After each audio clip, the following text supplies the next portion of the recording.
In the heart of ancient Persia, beneath the golden glow of Persepolis' evening sky, power was as much a dance in shadows as it was a demonstration in grandeur.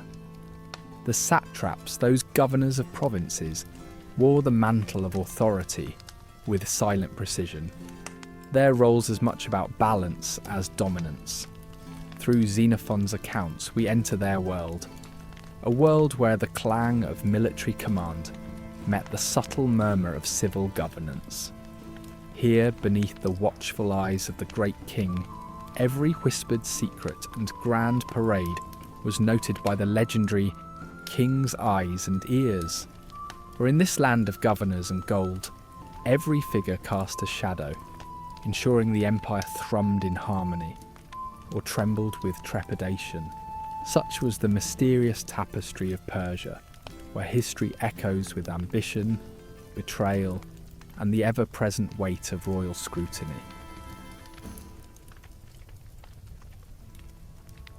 Step with me into the rich tapestry of ancient Persia, where the satraps governed with both an iron fist and a velvet glove.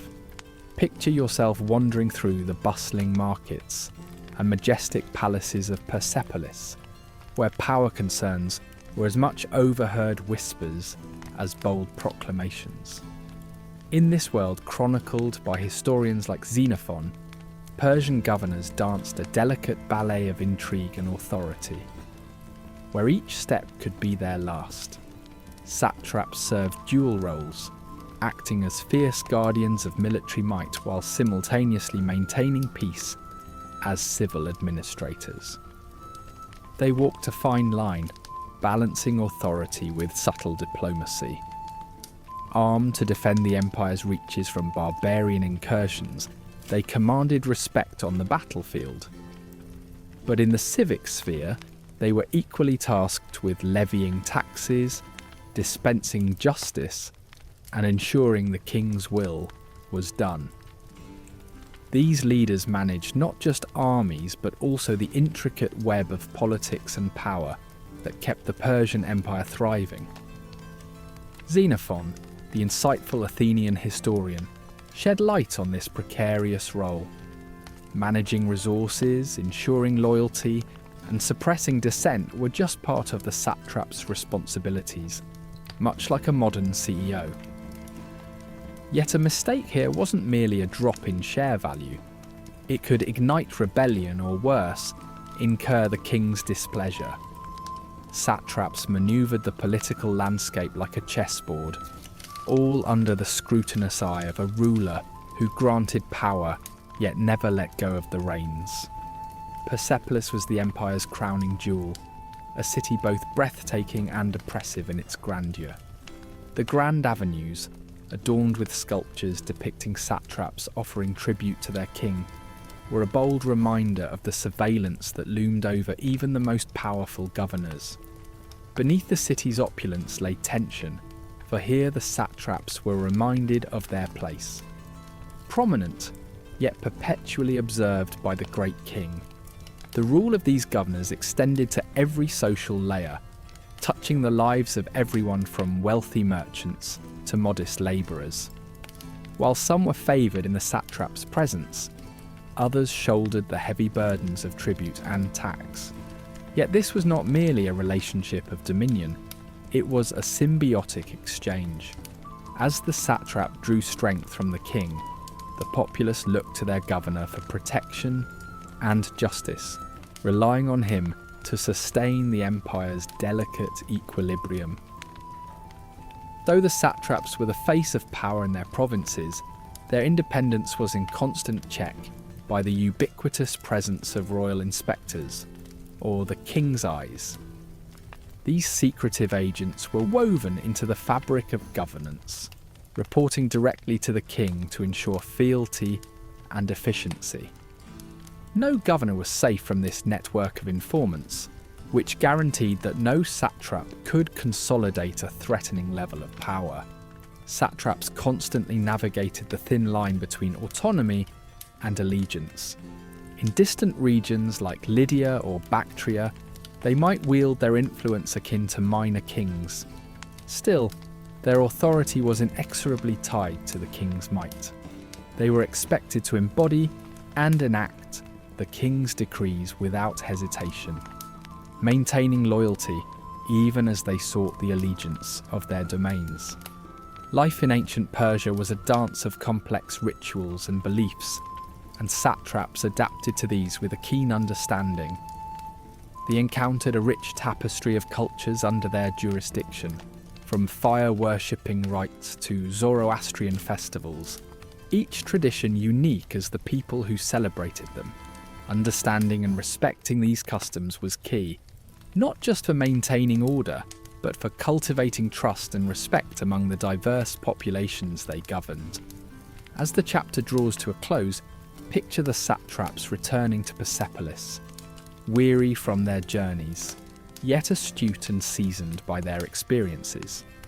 Their leadership imbued with both ambition and trepidation, they knew all too well the delicate interplay of power and surveillance that defined Persian rule. These men were pivotal in shaping the empire's vast legacy, their influence casting a shadow that endures even today. As guardians of an ancient realm, they wrestled with the vast variance of human nature, navigating the threads of loyalty and authority with deftness and insight. For in their quiet power lay the spirit of Persian governance, an intricate, enduring enigma that continues to captivate us through the ages. In the grand Persian Empire, beneath the ceremonial grandeur and military might, lay a meticulously crafted web spun from gold and the fruits of the earth, a tribute system that sustained its insatiable hunger for dominance. Picture this, a world where gold wasn't merely a treasure, but the very glue binding the realms into a cohesive empire. Every province, from the lush valleys of Egypt to the rugged mountains of Central Asia, contributed its piece of this elaborate mosaic. Gold, grains, textiles, and even exotic dyes flowed steadily into Persepolis, symbolising both the reach of the great king and the subtle autonomy granted to his satraps, the regional governors who juggled authority and allegiance. Herodotus, ever the avid storyteller, provides us vivid snapshots of this system, where these satraps doubled as overseers of peace and collectors of tribute.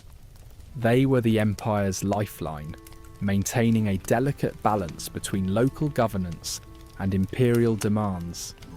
This blend of local authority and centralised control showcased the Persian Empire's genius, an ancient powerhouse of organisational sophistication.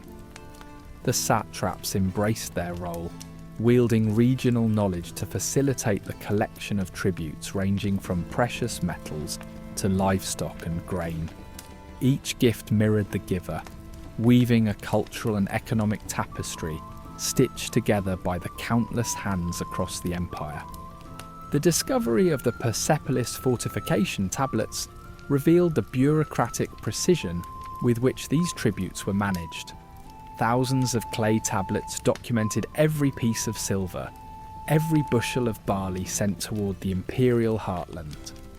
It was a testament to the empire's dependence on local expertise, as satraps became crucial cogs in the vast machine that was Persia.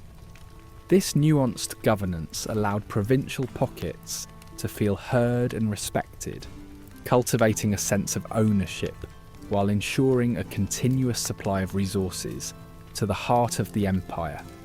As we peer into this world, the diversity of tributes beckons our attention. Not all provinces sent gold. Some offered jewels of a different nature. Grains from Egypt's fertile lands found their way into granaries as far as Susa. Livestock roamed from brisk pastures to bustling marketplaces. The elusive purple dye, a luxury of Phoenician origin, painted the empire's canvas with hues only royalty could afford. These tributes were more than just economic exchanges. They were cultural offerings that spoke of the empire's richness and its respect for the unique resources each land harboured. The grand treasury of Persepolis was not merely a storehouse, it was a cultural cauldron where diverse elements simmered into a collective, imperial identity. This network of commerce was nothing short of a logistical wonder. The roads and riverways that crisscrossed the empire were its arteries, pulsing with the flow of grain and goods, sustaining the urban populace and armies alike. The empire employed these routes as its lifelines, akin to ancient highways, weaving a tapestry of varied landscapes that bridged distant cultures. The hum of this movement was vital not just for feeding mouths, but also for maintaining the empire's economic health, ensuring prosperity remained a constant under the perpetual threat of famines or revolts. However, the Persian kings knew all too well the darker side of such wealth. History is replete with tales of satraps who succumbed to the allure of power, filling their coffers at the empire's expense. While Herodotus spun tales of opulence, he did not shy away from the human vices that lurked beneath the surface. These moments remind us of corruption's insidious nature, the ever-present shadow in a realm where oversight struggled to match the empire's vastness. This corruption necessitated vigilance, prompting occasional purges to preserve loyalty, as the great king sought to balance the intricacies of power. The tribute system, while undeniably a testament to Persia's prowess, was also its Achilles heel. The prosperity it brought could swiftly transform into vulnerability. A disruption in tribute flows, be it from political upheaval or natural disaster, could send tremors through the empire's foundations. This precarious balance of power and wealth stood as a haunting reminder of the empire's strengths and frailties. In the end, the tribute system represented more than mere economic might. It was also a conduit of culture.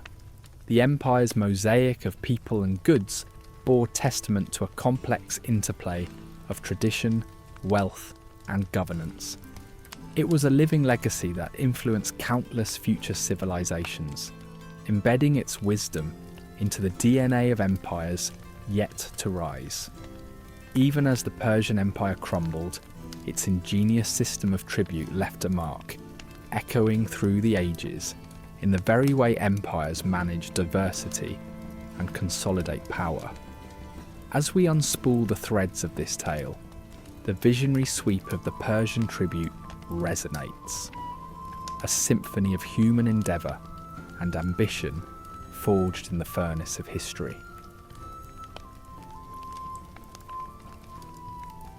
In the vast expanse of the Persian Empire, where cities lay scattered like stars across the desert night, there emerged a network of shadows and whispers, the eyes and ears of the king. This covert operation, born during the early Achaemenid dynasty, served as the monarch's secret lifeline. As recorded by historians such as Cambyses, these spies formed the kingdom's backbone of intelligence, spanning the empire's vast stretch. They were tasked with maintaining the great king's dominance, silently navigating through the teeming markets and bustling courts, their purpose clear: sniff out whispers of dissent, suppress rebellion, and report directly to the powerful figure enthroned at Persepolis. These royal spies wore the guise of everyday life, blending seamlessly into the rhythm of ancient Persia. Disguised as traders, pilgrims, or common beggars, they adopted the customs and languages of the provinces they inhabited. Their lives, filled with constant vigilance, were a delicate dance of concealment and revelation. By aligning themselves with local culture, they not only gathered intelligence but also subtly manipulated perceptions. Their reports cloaked in the everyday ordinariness to avoid arousing suspicion. Yet what motivated someone to trade personal freedom for a life of secrecy? For some, the reward exceeded the sacrifice. The empire offered land, gold, and a rung higher on its social ladder, a tempting lure for those ready to serve as the sovereign's sentinels. Their missions carried great personal risk, demanding utmost loyalty, for a mere slip could thrust them into isolation, or worse, death at the hands of offended local governors. Despite this sense of danger, the possibility of influencing imperial strategy ensured a steady flow of recruits willing to navigate this hazardous domain. At the heart of the empire's reach lay their communication network, a system as intricate as a spider's web. The royal road, running over 1,600 miles from Sardis to Susa, was the backbone, allowing swift passage for couriers with messages concealed within mundane items. This infrastructure enabled the king to extend his authoritative gaze across his realm, fostering a conduit through which information flowed seamlessly. These spies provided not just a line of communication, but an insight into the regional pulse, enabling the empire to enforce preemptive actions against potential threats. While ingenious, the system operated under high stakes. Betrayal by these spies was unforgivable, the punishment as severe as the empire's stern justice could administer. Treachery, seen as a direct affront to royal divinity, led to dire consequences, creating an atmosphere laden with paranoia and care. This gravity reinforced a delicate balance, a pact forged in loyalty and reinforced with the constant threat of elimination, a constant reminder of the empire's vast power.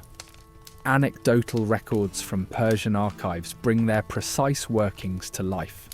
A thwarted rebellion here, a timely intercepted message there. Practical accounts detail how spies once foiled a revolt in Egypt, their whispered reports heading off the insurrectionist wave before it broke upon Persian shores. Their ability to navigate between the plausible and the perilous was crucial, ensuring the empire remained unshaken by turbulence. Indeed, these operatives played dual roles, sentries against upheaval and observers of day-to-day life. As a psychological sentinel, their presence shaped societal consciousness across Persia. Awareness of lurking eyes bred caution into the fabric of daily life, whether in the bustling streets of Persepolis or the quiet lanes of provincial towns. The unspoken threat of betrayal restrained vocal opposition, fostering peace at the cost of personal freedom, yet instilling a sense of security among the citizenry. For, despite the stifling air of surveillance, these inhabitants found reassurance in the notion that their king sought to guard them with unwavering scrutiny. From outside perspectives, particularly those of Greek historians, this network was both baffling and awe-inspiring. To writers like Herodotus, the Persian practice was a sophisticated feat of statecraft, emanating an exotic fear. Unfamiliar with such covert practices, the Greeks acknowledged the strategic acumen behind the Persian Empire's cohesion, a juxtaposition of admiration and wariness, reflecting the broader cultural clash of their times. The legacy of these shadowy figures outlasted the fall of the Achaemenids, echoing through the corridors of subsequent empires. The methods they perfected laid down blueprints for future surveillance frameworks, anchoring governance systems throughout history. Whispers of their practices remain audible today in the stratagems of modern espionage, proving these ancient principles of surveillance undying in their utility. This tale of the Persian spy network serves as a timeless lesson in governance, a reflection on the power in observation, the sway in secrets held close. As we close this chapter on the eyes and ears of the king, we find ourselves contemplating the fine line between oversight and omniscience. Theirs was a world where power required awareness, a world where knowing meant holding the future in one's grasp. Through this delicate edifice of watchers and whisperers, the Persian Empire once wove itself into existence, leaving an indelible mark that continues to resonate across the ages. In the heart of Persia, the ritual of fire worship blazed with deep spiritual significance, embodying the Zoroastrian belief in purity and divine connection. This ancient tradition, with its eternal flames, offered more than mere light. It was a beacon of the community's devotion to Ahura Mazda. These fires, steadfast through time in temples known as Atashkade, were not just symbols, but living guardians of religious and social harmony. The flicker of flames echoed through ornately carved sanctuaries, becoming centres for both prayer and the exchange of ideas.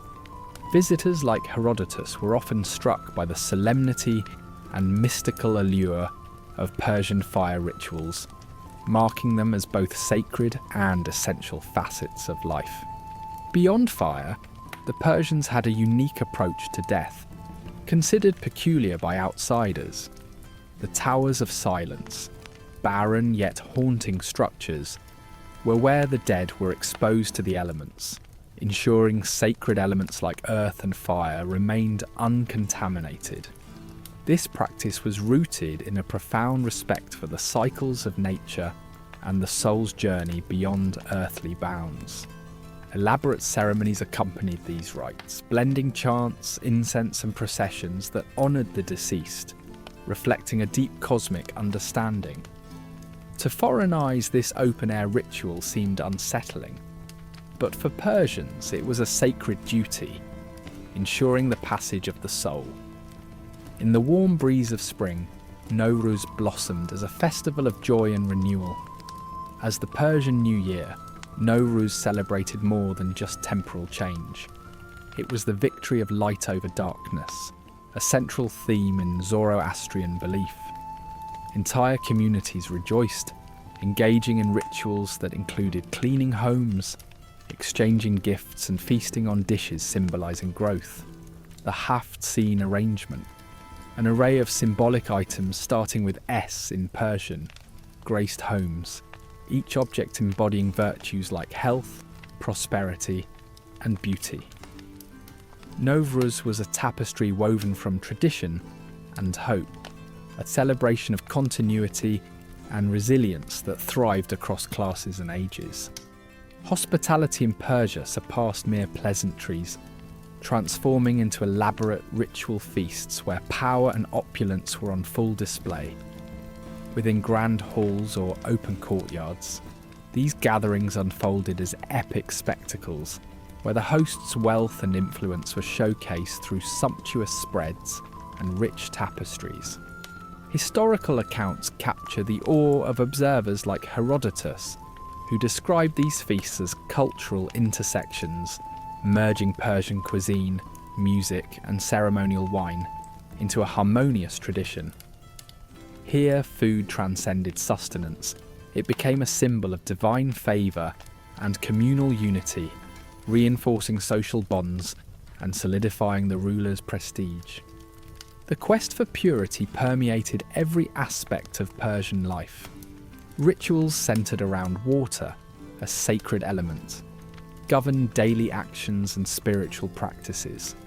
From ablutions before prayers to intricate cleansing ceremonies, these practices aligned individuals with divine order and cosmic balance. Herodotus observed the meticulous precision of these rites, marvelling at the faith and dedication they required. In Persian culture, purification went beyond the spiritual, influencing personal ethics and state governance, establishing harmony as both spiritual salvation and societal principle. The Persians gazed skyward, finding divine rhythms in celestial movements, crafting a calendar entwined with their understanding of cosmology. This system synchronized agriculture and society with cosmic patterns, reflecting Zoroastrian ideals of order against chaos. Astronomers and priests interpreted the heavens, guiding both rulers and commoners in aligning their lives with the universe's cadence. This cosmic synchrony not only advanced Persian science but affirmed their place within the natural order, reinforcing a worldview of interconnectedness still admired by scholars today. In Persian society, garments spoke volumes. Clothing was an archive of identity, status, and cultural narratives, weaving social hierarchies into the fabric of everyday life. Noble robes, adorned with gold and intricate designs, conveyed opulence, while the humble tunics of commoners told tales of simpler lives. Reliefs and writings reveal a sartorial language that articulated allegiance and compliance with societal norms. This visual storytelling was more than personal expression. It was an assertion of collective identity, a testament to Persian ethos and diplomacy. Marriage rituals in Persia were complex tapestries of tradition and alliance, extending beyond personal unions to encompass political strategy. Weddings, rich in Zoroastrian symbolism, were vibrant ceremonies that reflected societal cohesion and aspirations. Particularly among the nobility, marriages were tools of diplomacy, reinforcing dynastic ties and expanding influence. Common folk celebrated with equally meaningful customs, solidifying community bonds through vows and feasting. These marital unions underscored not only personal relationships, but a shared cultural continuum, binding the empire together. Superstitions in Persia wove together threads of folklore and Zoroastrian doctrine, reflecting deeply held beliefs about fate and the cosmic order. From omens to protective amulets, these beliefs permeated every facet of life, navigating the uncertain tides of existence. Travellers like Herodotus observed these customs with curiosity, noting the blend of rationale and mysticism. Though peculiar to modern minds, Persian superstitions unveiled a rich framework that provided stability amid chaos, linking the visible and unseen in a profound cultural tapestry. Amidst this cultural mosaic, nature stood revered, intertwining with spirituality in ceremonies honouring the earth's bounties. Gardens symbolising paradise served as sanctuaries for reflection and worship, embodying harmony and divine beauty. The Zoroastrian ethos celebrated nature's vitality, fostering a symbiotic relationship between man and the environment. Through seasonal festivals and rituals, Persians demonstrated an abiding respect for ecological balance, articulating an ancient dance of coexistence which resonated through time, a timeless ode to nature that echoed beyond borders and generations.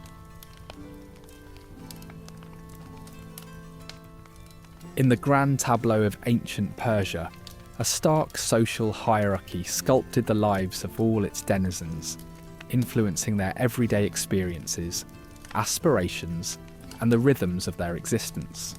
At the summit of this structure reigned the nobility and the royal family, their luxuriant lives marked by privileges afforded by divine favour, political power, and opulent riches. Wrapped in garments interwoven with gold threads, these aristocrats indulged in banquets that went beyond mere merriment, standing as rituals of wealth and power. Seated on ornate couches, they relished exotic meats, honeyed delights, and crafted wines amid performances by dancers and musicians. Amid such extravagant spectacles, alliances were forged and favours exchanged amidst laughter and the clinking of finely crafted cups. Yet while the elite revelled, the lives of commoners, peasants, labourers, artisans, and slaves unfolded under the relentless sun of toil. Their journey was governed by the cycles of agriculture, bound to the soil in seasons where survival overshadowed luxury. From dawn till dusk, they toiled in the fields or honed their crafts, their hands shaping clay and carving stone, sustaining the empire without acknowledgement. Their gatherings were humble but heartfelt, tethered to local festivals or religious observances that broke the monotony of labour. Here, community spirit found expression through simple meals, shared songs and fleeting dances under the stars, binding them together in a shared struggle that defined their existence. Even amid this societal divide, the beliefs and practices of the people highlighted the rich tapestry of Persian life. Zoroastrianism, woven into the very fabric of social order, defined cosmic hierarchy, matching the earthly stratification. Whereas nobles consulted Zoroastrian clergy and magi, believing their rule entwined with divine will, commoners clung to a more syncretic mosaic of faiths. Pragmatic rituals dictated their daily lives, a sparrow's sudden flight or the whisper of leaves in the wind serving as portents, guiding their days with hopeful sagacity. Such beliefs steeped in superstition wove a shared cosmological vision, stretching from palace to cottage, threading a divine narrative into the ordinary and extraordinary moments of every life. In parallel with these spiritual pursuits, the pursuit of knowledge flourished among the Persian elite. Their palatial residences housed vast libraries, collections of precious scrolls, preserving the echoes of Greek, Egyptian, and Mesopotamian wisdom. Their explorations touched the realms of astronomy, philosophy, and poetry, enriching their minds as the empire itself expanded. Commoners, though distanced from such tomes, relayed knowledge through vibrant oral traditions, where wisdom and practicality closely knit the narratives of their lives. Skills critical for survival, farming, weaving, craftsmanship, were passed through stories, the instructive yarns threading continuity into the patchwork of daily toil. Pressing deeper into this fabric of life, one sees how gender roles wove additional threads into this societal tapestry. Noble women, though navigating paths defined by their male counterparts, were influential forces, subtly guiding political marriages and managing households with astute discretion. Their power was delicate, interwoven into the grandeur of courtly life. By contrast, the ambitions of common women were circumstantial, grounded in managing domestic duties and modest trade alongside fieldwork. Their everyday labour sustained family and community, their strength resonating quietly through cultural expressions such as storytelling and craft, echoing with resilience amid constraints. Delving into archaeological discoveries unveils the rich complexity of these lives. Reliefs and records starkly depict noble opulence, with intricate garments and adorned chalices, affirming their elevated stature. In contrast, the mundane remains of common life, pottery shards, simple tools, bear witness to their essential yet unheralded contributions. Cuneiform tablets meticulously account for labour, taxes and rations, articulating a silent resilience sustaining the empire's grandiosity. The empire's reliance on this foundation of unnoticed labour speaks to the stark yet powerful undercurrents shaping Persian splendour. Against this backdrop, the justice system unfolded, where one standing profoundly influenced their fate. Nobility faced transgressions with a diplomacy of discretion. Their errors quietly resolved to maintain honour and influence. For commoners, however, justice was swift and unyielding, with severe punishments reminding them of their place within society's chiselled hierarchy. Public lashings and forced labour served as visceral deterrents, asserting authority with a grim finality that underscored the empire's unyielding power.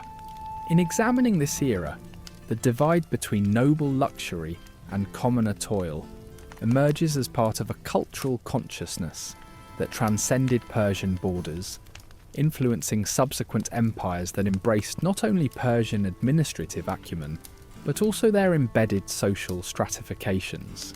Today, these echoes of ancient Persia serve as a reflective lens, inviting modern viewers to ponder the intersections of power, resource access, and social boundaries, a narrative as resonant now as it was in antiquity, revealing the enduring legacy of such division across human society.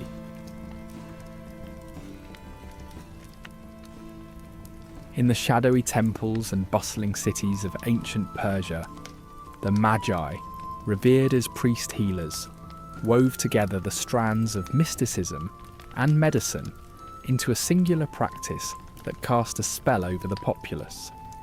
Their practices, described in sacred texts like the Zend Avesta, reveal a society where the spiritual and the corporeal were intimately linked in the thick tapestry of life.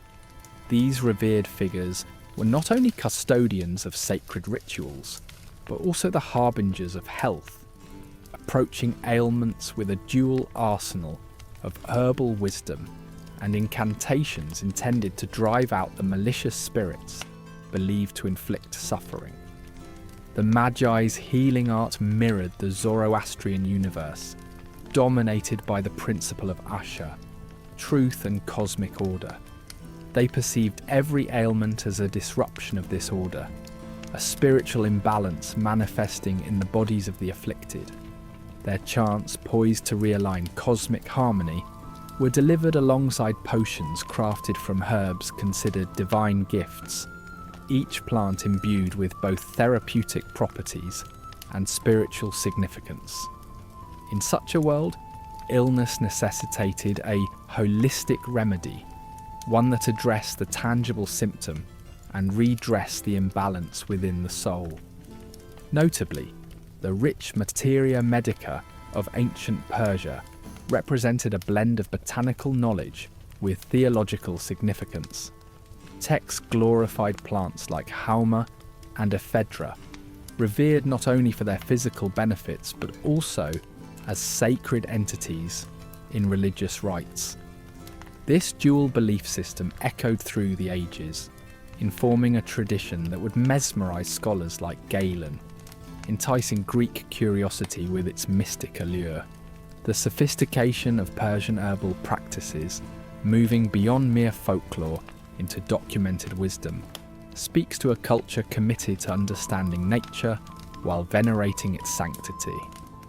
The ritual of healing in this era was a spectacle of belief, where carefully memorized incantations served as powerful antidotes against spiritual afflictions.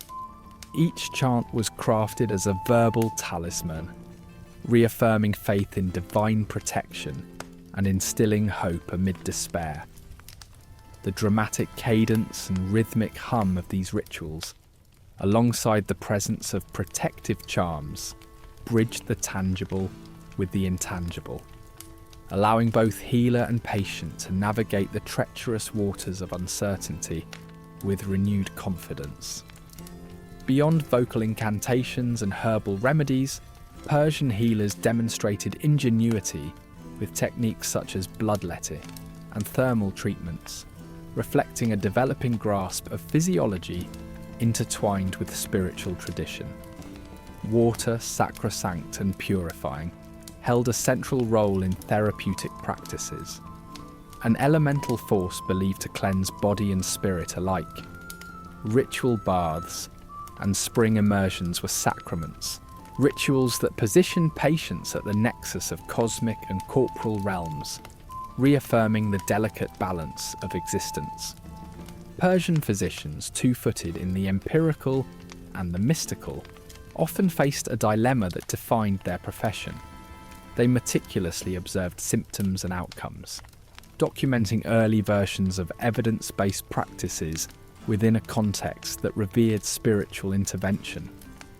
Their ability to maintain this balance won them the trust of their patrons, accommodational masters of an ancient art that harmonized scientific inquiry with eternal faith. Foreign contemporaries, particularly the Greeks, both marvelled at and were perplexed by such practices, finding inspiration in the careful Persian interplay between empirical restraint and spiritual indulgence.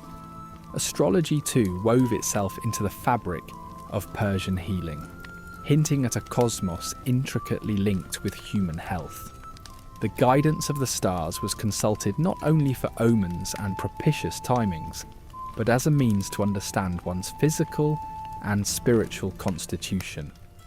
This celestial navigation mirrored their belief in an interconnected universe, where the heavens played an active, deliberate role in earthly life. In the sacred halls of healing temples where medical care mingled with spiritual retreat, Persians saw the embodiment of their healing ethos. Here, patients encountered a milieu where physical rehabilitation intertwined with spiritual renewal, where the act of healing was a communal journey imbued with hope and divine favour. These spaces reflected an ancient belief in shared destiny, inviting pilgrims into a circle of faith that healed through collective spirituality as much as through medical intervention.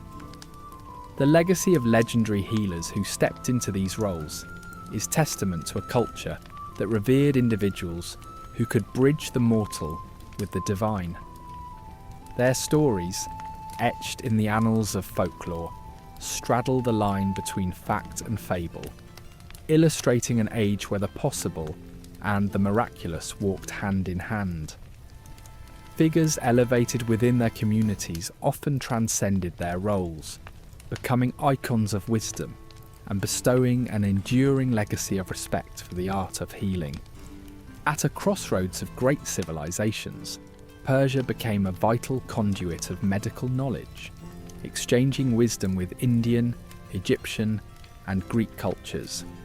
This fusion enriched a practice that was as adaptive as it was traditional, facilitating a flow of information and advancements that enriched the medical tapestries of all interconnected societies. In our reflection on this ancient world, we glimpse enduring truths, the recognition of mind, body, and spirit as interconnected realms in pursuit of well-being. Persian healing practices, ancient in their wisdom, yet modern in their insight, urge us to contemplate a more holistic narrative in health, one that marries empirical advances with the timeless quest for balance and harmony. In the boundless sweep of the Persian Empire, where rulers wielded authority that seemed divinely gifted, justice was less a concept and more an instrument of cosmic order. Traced back to the Achaemenid era, this judiciary system borrowed extensively from the likes of Mesopotamian codes, such as Hammurabi's, shaping a legal landscape both severe and ceremonious.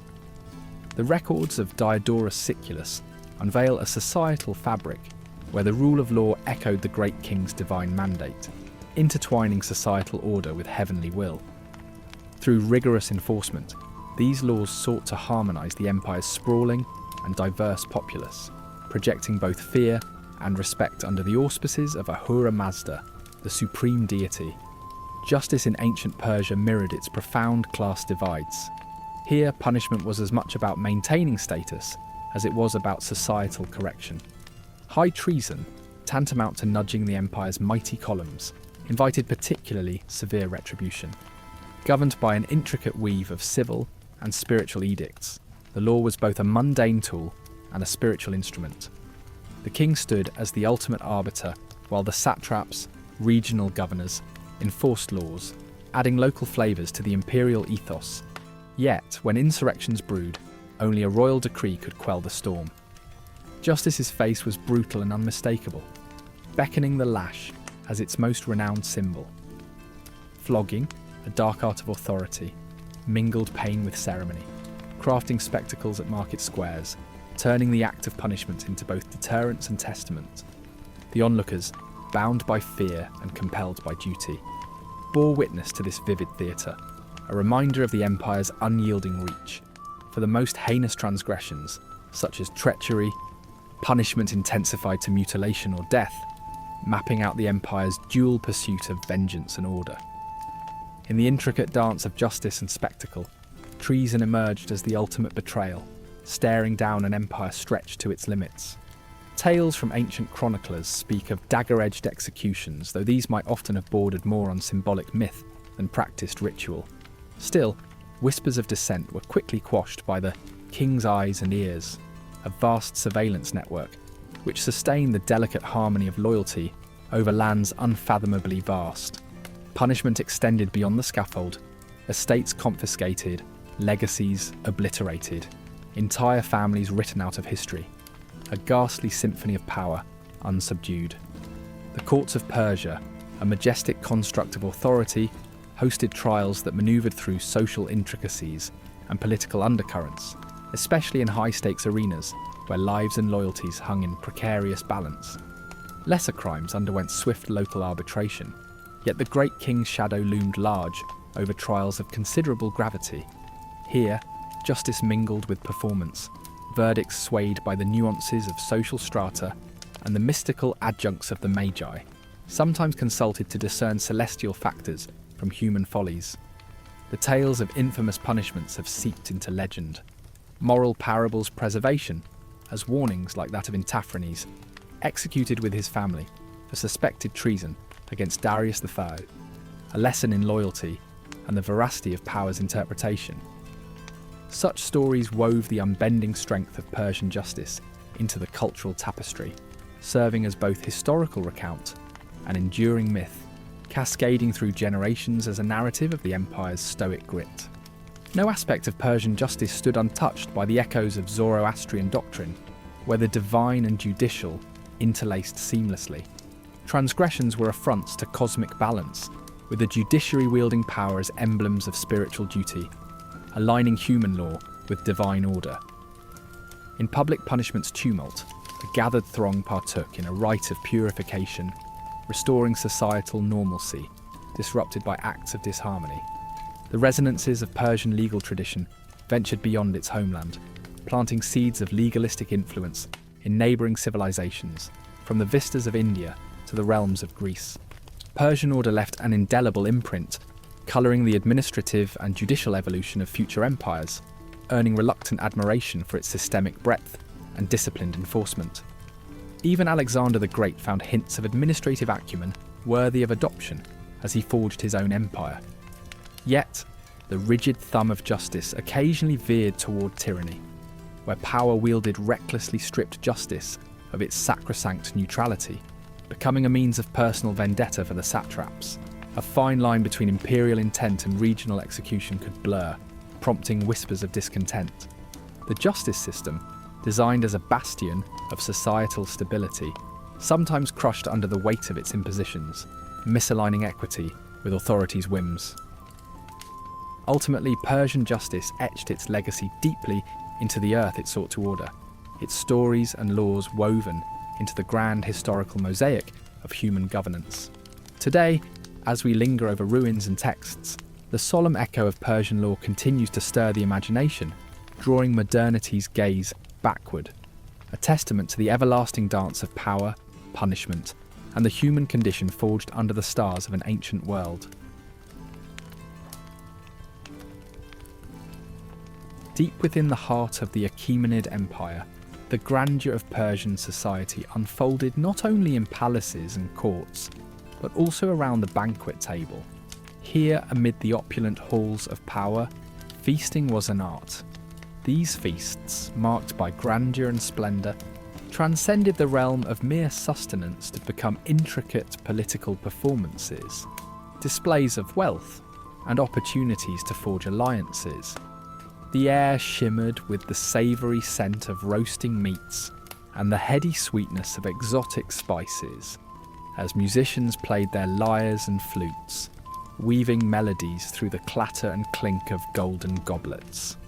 Athenaeus, a Greek chronicler, documents these gatherings where satraps and courtesans dined on delicacies such as sweet figs from Lydia, walnuts from Sogdiana, and the ever-prized fish from the Caspian waters, all testament to an empire's wealth and its vast trade reach. Yet this culinary celebration extended beyond just the palate into the mystical alchemy of spices that played a pivotal role in Persian kitchens. Spice merchants, akin to magicians or alchemists, concocted blends of cinnamon from India and coriander from the Levant, creating mixtures that were a sensory enchantment. These were not only to flavour but to heal, as cooking melded into a form of spiritual practice. For the Persians, the kitchen was a sanctuary where herbs and spices painted vast culinary canvases, each item resonating with stories and memories. Conversely, the common Persian's daily sustenance was rooted in the earth, centred around humble barley and wheat. Essential grains like barley became the cornerstone of nutrition, transforming into porridge, stews, and most commonly, bread. This bread, warm from clay ovens, formed the core of the peasant table, accompanied by legumes and wild greens, subtly flavoured with local herbs. Life was marked by cycles of harvest, providing a continuity as essential as the shifting seasons, and reinforcing communal bonds through shared meals. Yet the Persians were not divorced from the rhythms of nature. Their tables celebrated seasonal bounty. Spring heralded fresh greens and the invigorating scents of mint and coriander. Summers bore the treasures of orchards, apricots, pomegranates and melons born under the sun's tender watch, while autumn yielded a rich tapestry of root vegetables and maize, underscoring gratitude for the earth's generosity. Even in the barren chill of winter, preserved fruits and vegetables, through drying, salting and pickling, ensured that nature's gifts enriched their tables year-round. In a land marked by rigid hierarchies, meat represented a finery reserved for the affluent. For nobility, animal protein was emblematic of their status, central to opulent spreads at a banquet, where meticulously cooked lamb and game were accompanied by the rich aroma of rare spices. Here, hunting was not just for sustenance, but a noble pursuit, underlining prowess and reinforcing class dynamics. For the average labourer, however, protein sources were simpler and occasional, supplemented by legumes and dairy, forming staple dishes that warmed labour-intensive lives. Perhaps none so captured the intricate artisanship of Persian food culture as their confectionaries, ornate desserts that crowned noble feasts with flavours as complex as they were sweet. Saffron, honey and nuts transformed sweets into cultural symbols consumed at celebrations and holy days. For ordinary Persians, the sweetness came naturally, a gift from the sun. Dried fruits, perhaps kissed by honey's golden touch, providing an element of indulgence in daily life. Wine, that celebrated drink of the gods, flowed through banquet halls, a symbol of hospitality and a crucial feature in ceremonies. Persian winemakers crafted rich varieties that intrigued Greek visitors. The wine often spiked with herbs or pomegranate to heighten its charm. For commoners, simpler brews made from barley or sweet sherbet sufficed, communal drinks reminding them of nature's distillation into human unity. Amid such abundance, eating transcended mere nourishment. It was a ritual influenced by Zoroastrian beliefs, where food preparation was governed by purity and cosmic order. Meals marked lunar cycles, and superstition warned against mundane activities like cutting noodles too precisely, lest it curtail one's life. Dining rituals infused with spiritual and agricultural significance aim to harmonise humans with the divine cosmos. The culinary legacy of ancient Persia is undeniable, a tapestry woven with the threads of influence stretching across empires.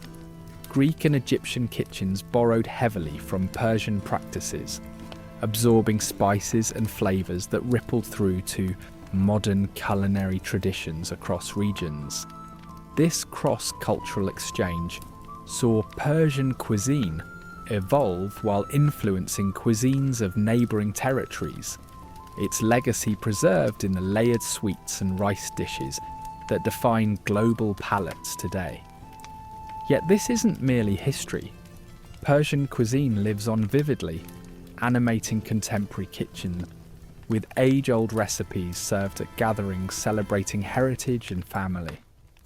From gourmet sabzi to tahdig, the flavours of ancient Persia continue to captivate global audiences.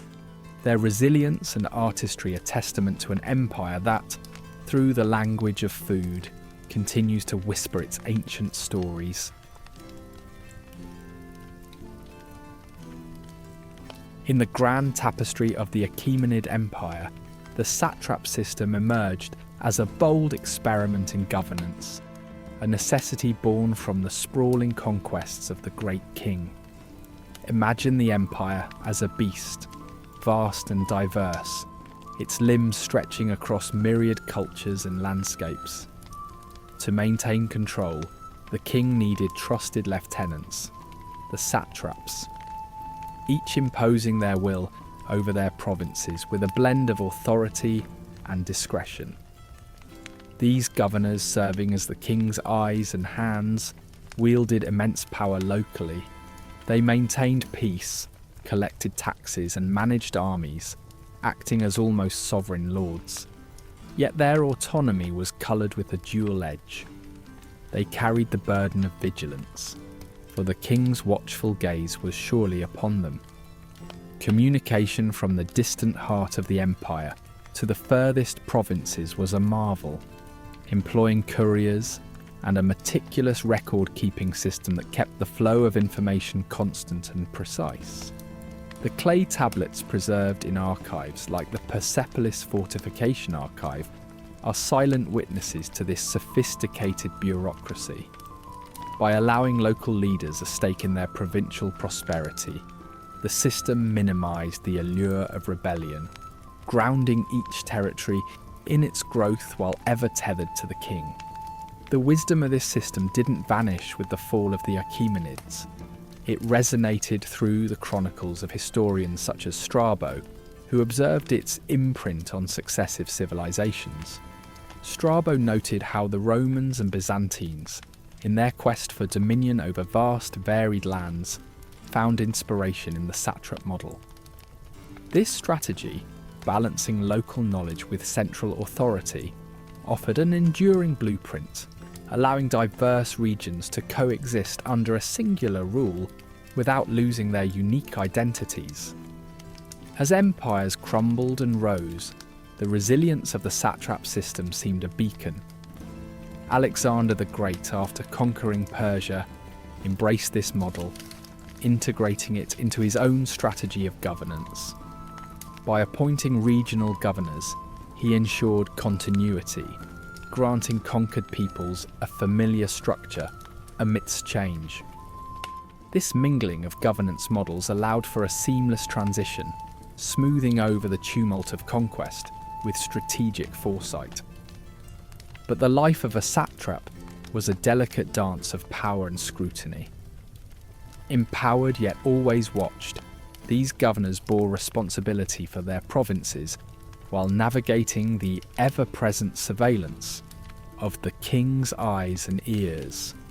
This constant vigilance curbed the darker inclinations of power, ensuring loyalty was not just expected, but required. It was in this dance that satraps demonstrated their shrewdness, maintaining dominion with deft diplomacy and martial acumen, knowing that any misstep could summon the king's wrath.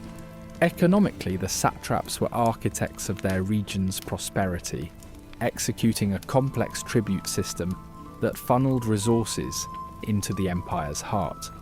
The records in Persepolis illuminate the breadth of this system, showcasing a well-oiled network of trade and taxation. This economic prowess fortified the empire's foundations, funding monumental projects and military adventures without debilitating its subjects. Culturally, satraps stood as intermediaries between Persian customs and local traditions. Tasked with fostering unity, they respected and integrated native cultures into the Persian framework, avoiding the friction that comes with cultural imposition. Through blending architecture and ceremonial practices, they crafted a shared identity, sowing seeds that flourished into a hybrid culture, one that strengthened ties to the central authority. Socially, life under a satrap mirrored the broader imperial hierarchy. Satraps, often of noble descent, moved in circles of opulence, their lives steeped in ceremony and prestige, reinforcing the divisions between nobility and commoners. Yet, for common people, the satrap's rule could mean stability, a consistent system where their roles, though humble, were vital to the empire's functioning. At times, the serenity of satrapies broke under the strain of rebellion and ambition. These power struggles, though turbulent, showcased the empire's robustness. Rebellions were met with swift strategy, and might royal forces deployed to quell dissent and reinforce allegiance. Such episodes signified the delicate tethering of power, where each satrap walked a line between autonomy and loyalty. Militarily, satraps wielded substantial forces, tasked with defending against external threats and ensuring internal peace. Their armies, both a sword and a shield, stood testament to their dual role as protectors and enforcers of the king's will. This martial aspect reflected their intrinsic authority, a visual embodiment of their political power. The legacy of the satrap system is profound, its methodologies adapting through centuries. Even into the modern age, its principles echo within federal systems, where decentralized governance coexists with a central authority. This inheritance from the Achaemenid Empire underscores a profound revelation. The satrap system wasn't merely a method of rule, it was a masterpiece of administration, proving that the wisdom of the ancients continues to guide modern statecraft.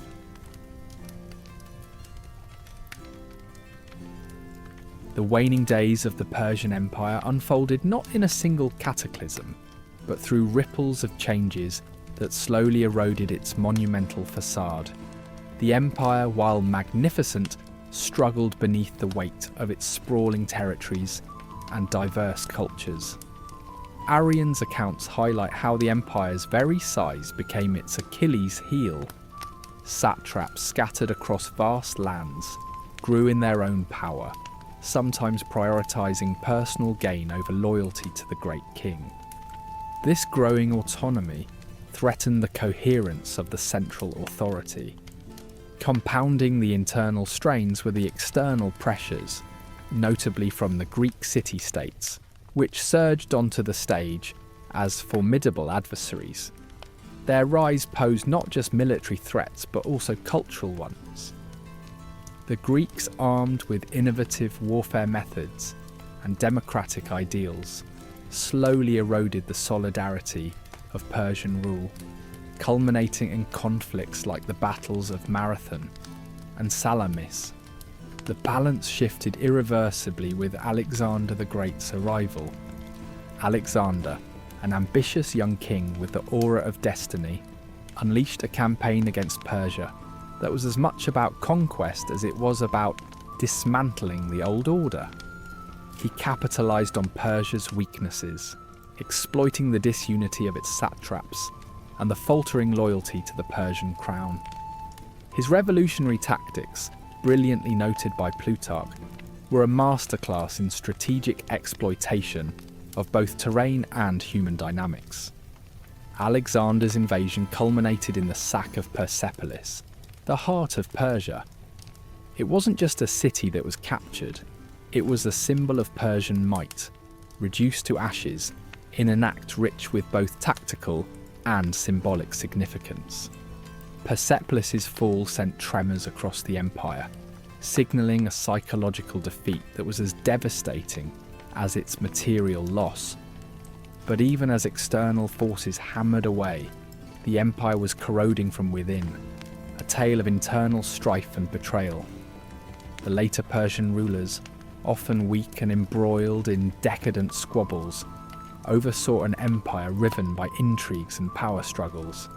The satraps, once pillars of stability, became contenders in a game of ambition and treason. Arrian's records detail a political landscape festering with mistrust and alliances as fragile as spun glass.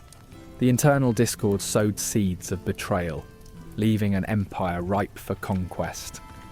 Yet in the ruins of the Persian stronghold, archaeologists today find whispers of grandeur and decline. Persepolis might have fallen, but its remnants offer vivid tales of hurried evacuations and forgotten wealth in charred ruins and abandoned halls. These remnants speak of an empire caught between fading glory and sharp descent. They are silent witnesses, suggestive of an eternal story, a legacy of sophistication even amidst collapse.